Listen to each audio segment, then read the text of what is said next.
Porque no solo de pan vive el hombre, sino de toda palabra que sale de la boca de Dios.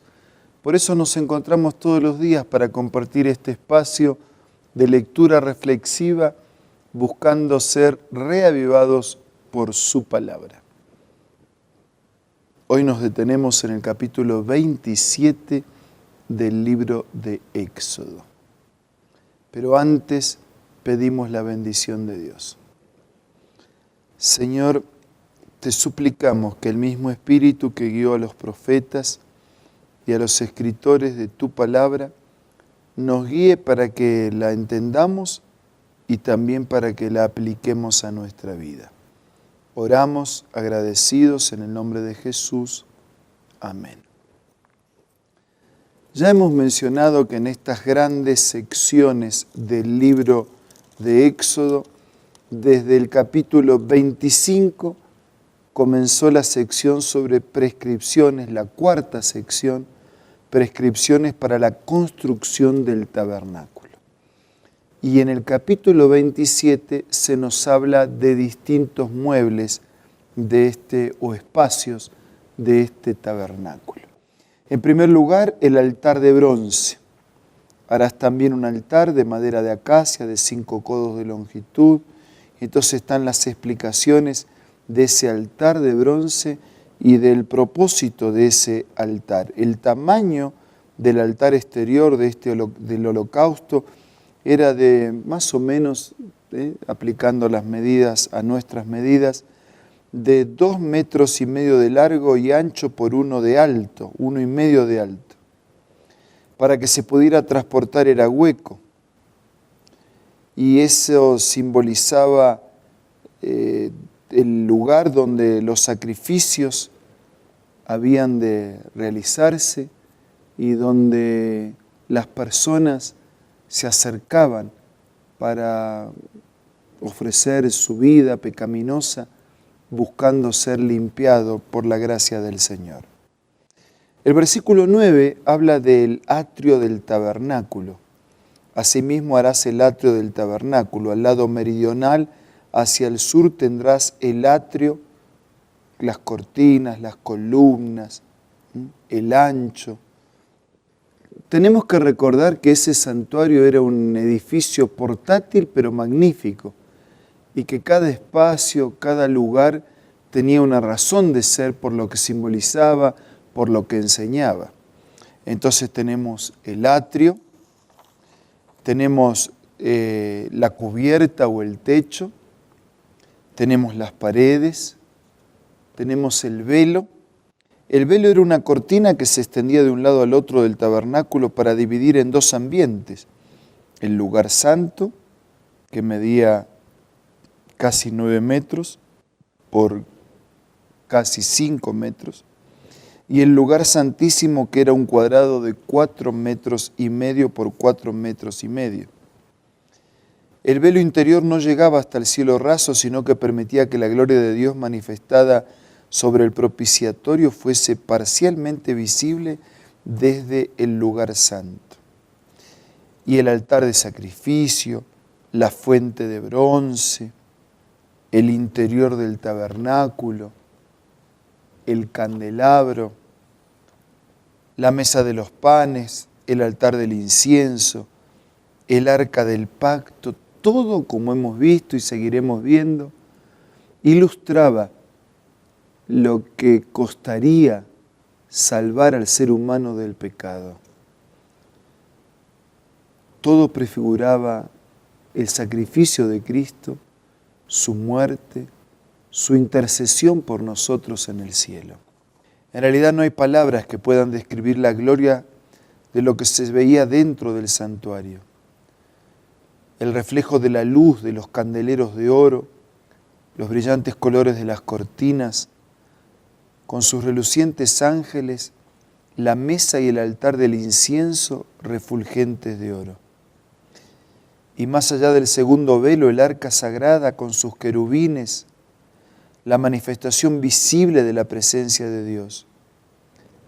Pero todo eso no era sino apenas un pálido reflejo de la persona, de la presencia, de la gloria y de la salvación de la redención que sería obrada en favor del hombre por la muerte y por el sacrificio de Jesús.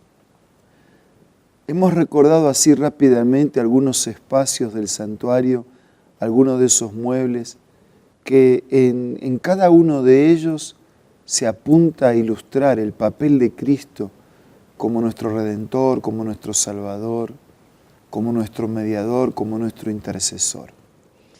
Y este capítulo termina hablando del aceite para las lámparas. Dice versículo 20, mandarás a los hijos de Israel que te traigan aceite puro de olivas, machacadas para el alumbrado, a fin de hacer arder continuamente las lámparas. Aarón y sus hijos las pondrán en orden delante de Jehová desde la tarde hasta la mañana en el tabernáculo de reunión, fuera del velo que está delante del testimonio, como estatuto perpetuo para las generaciones de los hijos de Israel.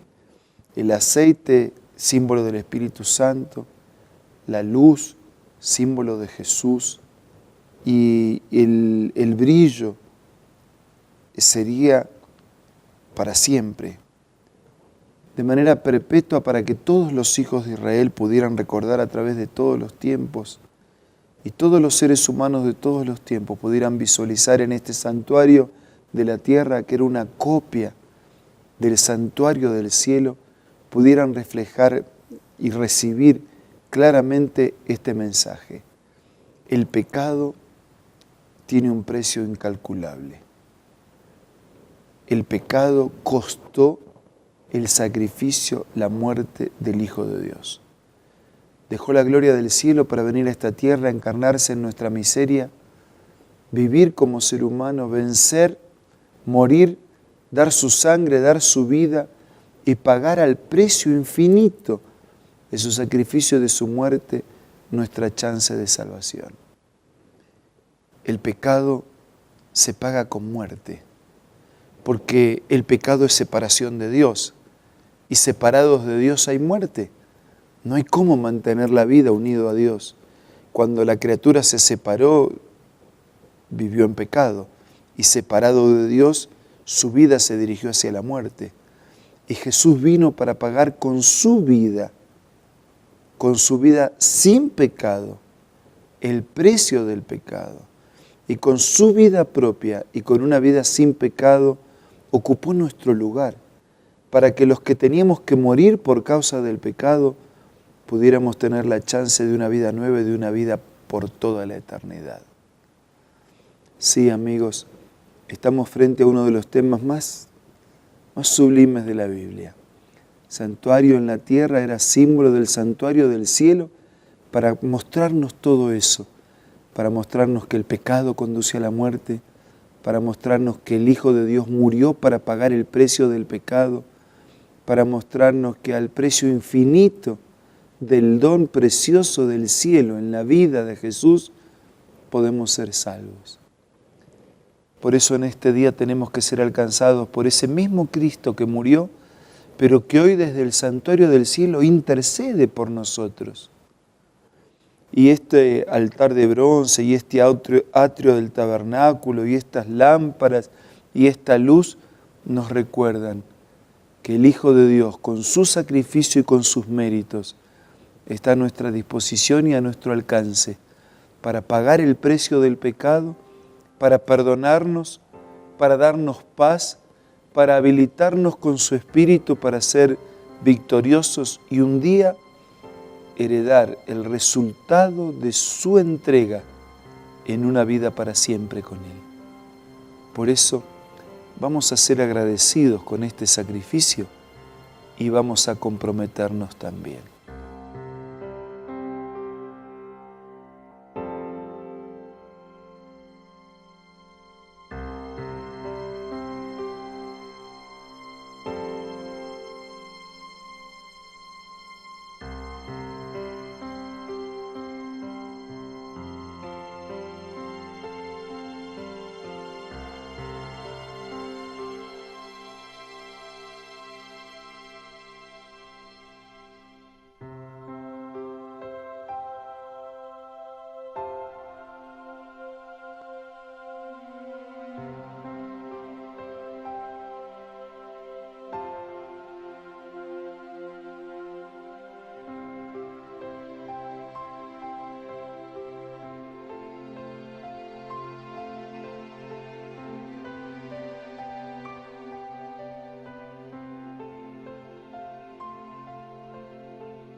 Padre nuestro, gracias. Gracias porque estas figuras del santuario nos recuerdan la vida, el ministerio, nos anticiparon proféticamente lo que Jesús haría cuando vino a esta tierra a vivir y a morir por nosotros, y lo que Jesús está haciendo, intercediendo por nosotros desde el santuario, para que la salvación obrada en la cruz se mantenga y sea real en la vida de cada uno de nosotros. Bendice a todos nuestros amigos. Danos la paz del perdón y la seguridad de tu presencia en nuestra vida. Lo pedimos, lo agradecemos, en el nombre de Jesús. Amén.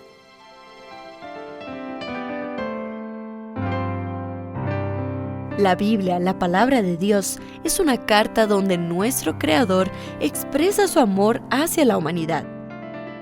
Es una recopilación de textos que en un principio eran documentos separados, escritos por varias personas, todas ellas inspiradas por Dios. Primero en hebreo, arameo y griego durante un periodo muy dilatado y después reunidos para formar la Biblia cristiana. Está dividida en dos grandes secciones, el Antiguo Testamento con 39 libros y el Nuevo Testamento con 27. En la Biblia se desarrolla la historia de la salvación de Dios al hombre. En toda ella hay una línea conectora que une todo, Jesucristo.